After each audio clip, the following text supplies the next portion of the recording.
میرے آقا کے غلام ہیں حضرت ابو قرصافہ رضی اللہ تعالی عنہ، کیا نام ہے کیا؟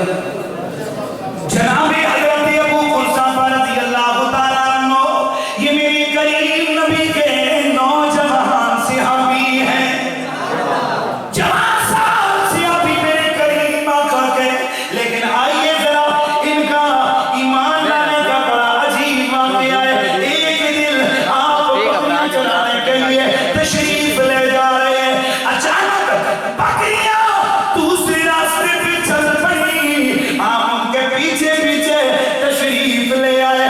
میرے کریم آقا سرکار سامنے کھڑے تھے، حضرت ابو قرصافہ نے میرے پیارے نبی کے چہرے پہ دیکھا، حضور کے بددعا کے مخرے پہ نظر پڑی، حضور کے حسن و جمال پہ نظر پڑی، وہ نگاہ مصطفیٰ اٹھی، جناب ابو قرصافہ کے دل میں اتر گئی۔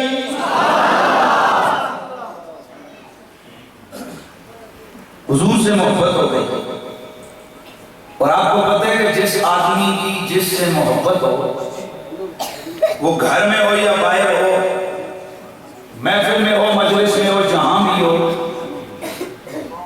وہ اپنے محبوب کا ذکر ضرور کرتا ہے۔ کیا یہ مہربانی کریں اس کو جیب میں ڈالیں موبائل، کیونکہ آپ میں دیکھ رہا تھا کہ چلیں میں آپ ریکارڈ میں کر لیں، لیکن نہیں، آپ اسی کی طرف دھیان ہے، آپ کو تقریر کی طرف ہے نہیں۔ یہ کیمرہ لگا ہوا ہے، انشاءاللہ آپ کو سیڑھی مل جائے گی، مہربانی آپ کی جیب میں ڈالیں۔ تقریر سننے آتے ہیں تو تقریر یا تو پھر دور بیٹھ کے آپ موبائل سے پڑھیں، میں آپ سے باتیں کر رہا ہوں کہ اپنی کھیلوں میں لگے ہوئے، کیا مقصد ہے؟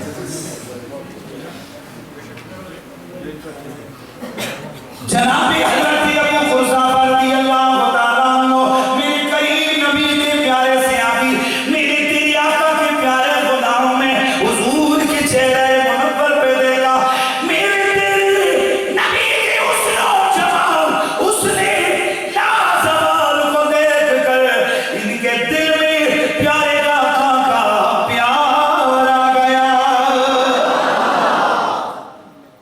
تو جس سے محبت ہو تو بندہ اس کا نام اکثر لیتا ہے۔ تو یہ جب گھر میں گئے، اب ان کی حالت ذرا بتاتا ہوں۔ ان کی خالہ میرے نبی کی پکی مخالفہ، خود یتیم ہے، اور والدہ جو ہے وہ بھی اپنی خالہ کے، یعنی یہ اپنی والدہ کے ساتھ اپنی خالہ کے گھر میں ہے، یہ دن کو اپنی خالہ کی بکریاں چراتے، اور اسی کے عوض میں جو کچھ کھانے پینے کو ملتا یا رہائش ملتی، یہ ان کی آج اس کو کہتے ہیں لائف کا بیٹا۔ اب حضور کا پیار دل میں آیا، پہلے تو بکریاں ویسے بھاگ کے آئی تھی نا، اب جان بوجھ کے راستہ چینج کرتے حضور کو دیکھ کے گزر جاتا ہے، لیکن چونکہ گھر میں کفر تھا، خالہ سخت دشمن، خالو سخت دشمن، لہذا بیٹھتے نہیں، مجلس نہیں کرتے، صرف دیکھ کے اپنا عشق کی پیاس بجھا لیتے۔ تو گھر میں جب کبھی کوئی تذکرہ ہوتا نا، فلاں ایسے فلاں، تو یہ بیچ میں بول جاتے محمد بھی ایسے ہیں۔ ایک دو دفعہ تو انہوں نے کوئی دھیان نہ دیا کہ یہ کیا ہے، لیکن جب یہ ہر بات ہے محمد بھی ایسے ہیں، نے کہا یہ محمد کہاں سے آ رہے ہیں؟ پیار ہونا جناب جس کا، پھر وہ ٹائم نہیں دیکھتا، وہ محبوب کے ذکر کے لیے ٹائم نہیں دیکھتا، یا وہ اپنا وہ پلان بنا کے نہیں۔ جو سچا پیار کرنے والا ہوتا ہے اس کی منشا مرضی ہوتی ہے کہ جب بھی ذکر کسی کا شروع ہو، اپنی زبان پہ اپنے محبوب کا ذکر آ جائے۔ اس لیے گرامی المرتبہ حاضرین، اگر کبھی کوئی سنی آپ کو درود و سلام پڑھتا نظر آئے تو میں عرض کروں گا، اس پہ تنقید نہ کرنا، اس پہ انگلی نہ اٹھانا، اس پہ فتوے نہ لگانا، اس لیے یہ اس کا قصور نہیں، اس کی محبت کا قصور ہے، اس کے عشق کا قصور ہے کہ یہ جب بھی کبھی کھڑا ہوتا ہے، باقی ذکر بعد میں کرتا ہے، مدینے والے کا ذکر پہلے کرتا ہے۔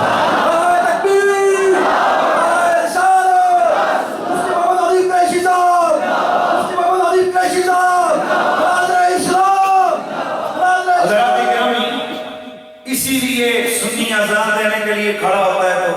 درود شریف پڑھ لیتا ہے. تقریر کے سے پہلے درود سلام ہو رہا ہے, ویسے بھی جمعہ پڑھ کے پھر بھی درود و سلام ہو رہا ہے. ہر وقت اس کی کوشش ہوتی ہے کہ زیادہ سے زیادہ مدینے والے آقا کا ذکر ہو, اور اس کی وجہ یہ کہ امام حسین کے پیارے بیٹے امام زین العابدین رضی اللہ تعالیٰ عنہ آپ فرماتے ہیں کہ سنی کی پہچان یہ ہے. یہ مولوی زکریا صاحب جو تبلیغی جماعت کے بزرگ ہیں, ان کے بڑے میں ان کی کتاب فضائل درود شریف ہے, اس میں بھی انہوں نے لکھا ہے کہ حضرت امام زین العابدین رضی اللہ تعالیٰ عنہ آپ فرمایا کرتے تھے کہ سنی کی پہچان یہ ہے کہ وہ کثرت سے آمنہ کے چاند پہ درود و سلام پڑھتا ہے. وہ کیا کرتا ہے؟ کثرت سے سرکار پر درود و سلام پڑھتا ہے. تو جناب ابو قحافہ رضی اللہ تعالیٰ عنہ آپ ہر وقت جب حضور کا نام لیا نا, خالو نے ایک دن سنی, یہ تو روز محمد محمد کیا کرتا ہے, کچھ اول فول کی باتیں کی نا تو آپ کھڑے ہو گئے. آپ نے فرمایا بات نہیں کرنا, محمد سے مجھے پیار ہے, محمد سے مجھے بڑا برا بڑا کہا خالو نے, خالہ نے, تم ہمارے گھر میں رہتے ہو, بھئی آپ کو پتہ ہے کسی کے گھر میں بندہ رہتا ہو, اس کی بکریاں چرا کر گزارا ہوتا ہو, تو پھر تم معاملہ ہے. شام ہوئی, والدہ نے سمجھایا بیٹا پیچھے ٹیک لو, ان کے سوا ہمارا کون ہے, تو محمد کو چھوڑ دے, وگرنہ ہم جائیں گے کہاں, کھائیں گے کہاں, پیئیں گے کہاں, تو خالہ کی بکریاں چرا کے گزارا کرتا ہے, تو تیرا تو سارا سلسلہ ہمارا ختم ہو جائے گا. اب توجہ کیجیے, حضرت ابو قحافہ ماں سے کیا فرماتے ہیں؟ فرماتے ہیں, او ماں تو مجھے یہ نصیحتیں نہ کر, تو مجھے گھر کی بات کر رہی ہے, کھانے پینے کی بات کر رہی ہے, میں محمد کے لیے ساری کائنات چھوڑنے پر تیار ہوں.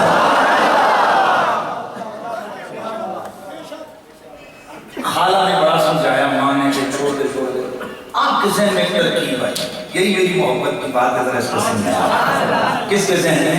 حضرت ابو قحافہ, آپ کے ذہن میں ترکیب ہے. ترکیب کیا ہے؟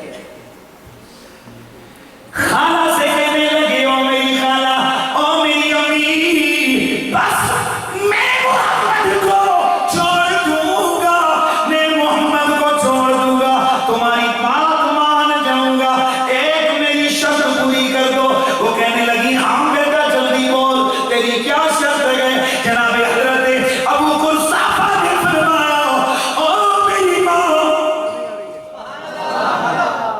بیس کم او میری ماں, میری شرط یہ ہے, میری شرط یہ ہے کہ تو اور میری خالہ دونوں مل کر ایک بار میرے محمد عربی کو دیکھ کے آ جاؤ.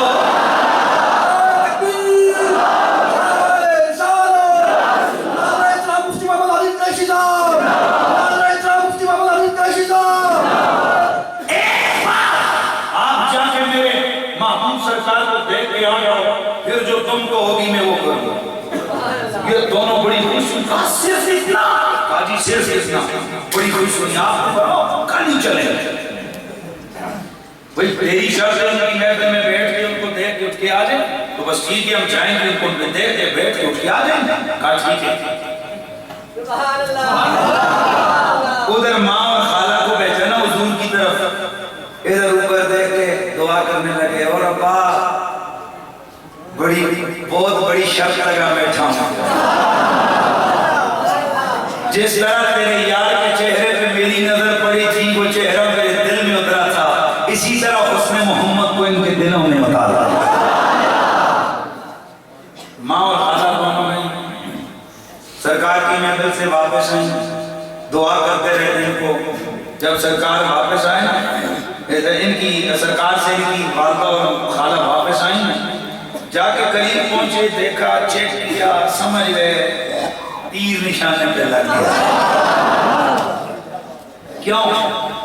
وجہ یہ کہ عاشقوں اور گستاخوں کا انداز الگ الگ ہوتا ہے.